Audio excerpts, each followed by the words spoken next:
No nosso último resumo bíblico, falamos sobre o livro de 2 Reis, do 13º ao último capítulo, que contou muitos detalhes da história de Israel e seus monarcas. Hoje falaremos sobre os livros de 1ª e 2ª Crônicas, que vêm logo depois.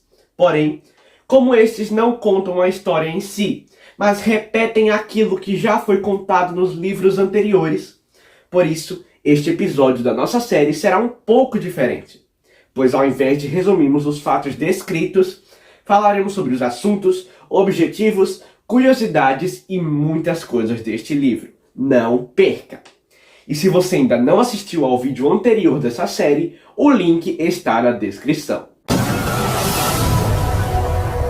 Na versão original da Bíblia, em hebraico, os dois livros são apenas um, chamado Divrei HaYamim, que traduzido literalmente significa crônicas. Mas tem um fato muito interessante, presta bastante atenção. Ao contrário das versões internacionais, que eles são o 13º e o 14º livro da Bíblia, em Israel, onde o livro sagrado só vai até o Antigo Testamento, o livro de crônicas lá é o último. Isso porque ele recapitula toda a história. Ou seja, é como se ele fosse basicamente um resumo final de tudo aquilo que foi escrito ao longo das Escrituras. As perguntas de quando e por quem eles foram escritos não têm uma resposta concreta. Porém, a tradição judaica atribui a autoria desses livros para o sacerdote Esdras, por volta lá do ano de 430 a.C. E, do 1º ao 9º capítulo desse livro, ele relata várias e várias genealogias, começando de Adão até Noé, e depois falando de Sem, Cã e Jafé, filhos do homem que construiu a arca. Posteriormente, nós vemos a descendência de Jacó, que teve 12 filhos, e eles originaram as 12 tribos de Israel. Só que o livro ele foca mais na parte de Judá, até chegar no rei Davi, seguindo com a sua genealogia, e depois falando das outras tribos de Israel. Mas no capítulo 6, o livro fala dos descendentes da tribo de Levi, conhecidos como levitas, que são os sacerdotes de Israel. E essa é outra parte que recebe bastante foco do livro. E depois dessa, ele continua citando vários e vários outros nomes. Depois de tudo isso, o autor de Crônicas, ele começa a história do rei Davi. E continua assim até o final desse primeiro livro. E sim, todas elas já foram citadas nos livros de 1ª e 2ª Samuel. Mas tem algumas diferenças. A primeira é de que todas as histórias negativas sobre ele foram cortadas, como quando Davi foi perseguido por Saul e do seu adultério com Batseba. Tudo isso está fora de 1ª Crônicas. Ou seja, o autor ele visava buscar apenas as coisas grandes, boas e positivas feitas pelo rei. Mas também há muitos outros fatos que nunca foram descritos anteriormente.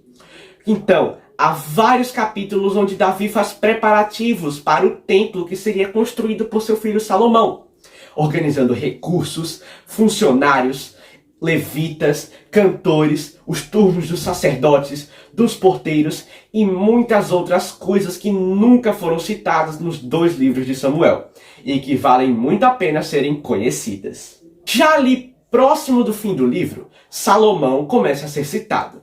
E então entramos em 2ª Crônicas, que agora tem como foco os monarcas da nação, contando várias histórias que já foram citadas em 1ª e 2ª Reis, porém novamente com algumas diferenças. Primeiramente, todas as histórias sobre os reis de Israel, o reino do norte, foram cortadas, falando só sobre aqueles que reinaram em Judá, para dar continuidade à linhagem de Davi.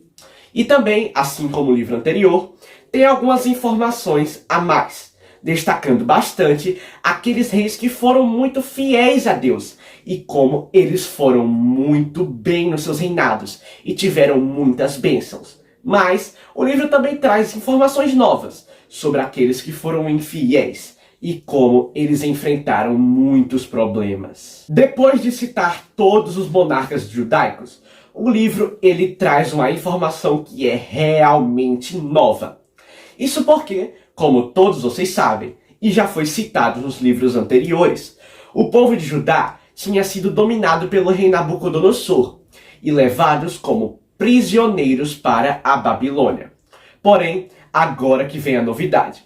Isso porque mais de 70 anos depois do exílio, o rei Ciro o Grande, da Pérsia, dominou o Império Babilônico e tomou todo o seu território. Porém, Deus tocou o coração desse monarca, que fez um decreto libertando todos os judeus.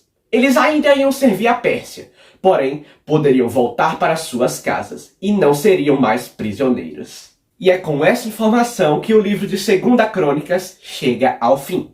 E o principal objetivo desses dois era recapitular toda a história da nação para os judeus que haviam voltado do exílio lá na Babilônia, onde até mesmo os mais jovens nem sequer haviam pisado na terra de Judá. Então, o autor buscava recontar a história para que o povo pudesse relembrar ou conhecer bem a história deles, desde a criação de tudo até os vários reis que passaram por ali, visando firmar a fé em Deus, que com certeza havia diminuído bastante após os judeus estarem em uma terra estrangeira, com vários outros deuses, depois de muitas e muitas décadas. Por isso que os bons momentos de Davi foram os únicos citados, além do grande foco nos reis que tomaram boas decisões e as bênçãos que vieram junto com elas, mas também as maldições para aqueles que não honraram ao Senhor. Então, o livro chama o povo para olhar lá para o passado, pois ele se tornou a fonte de esperança para um grande futuro que viria com o Messias. E os judeus esperam esse Salvador até os dias de hoje, mas mal sabem eles que ele já veio há milhares de anos atrás, e seu nome é Jesus Cristo. E aí, pessoal, puderam compreender as histórias? No nosso próximo resumo, falaremos também sobre 2 livros, Esdras e Neemias, que na Bíblia hebraica também são apenas um. Ambos são contemporâneos e relatam acontecimentos e detalhes do povo após o exílio na Babilônia e durante o reinado dos persas, aonde a fé no Senhor e os antigos costumes ainda estavam sendo reanimados.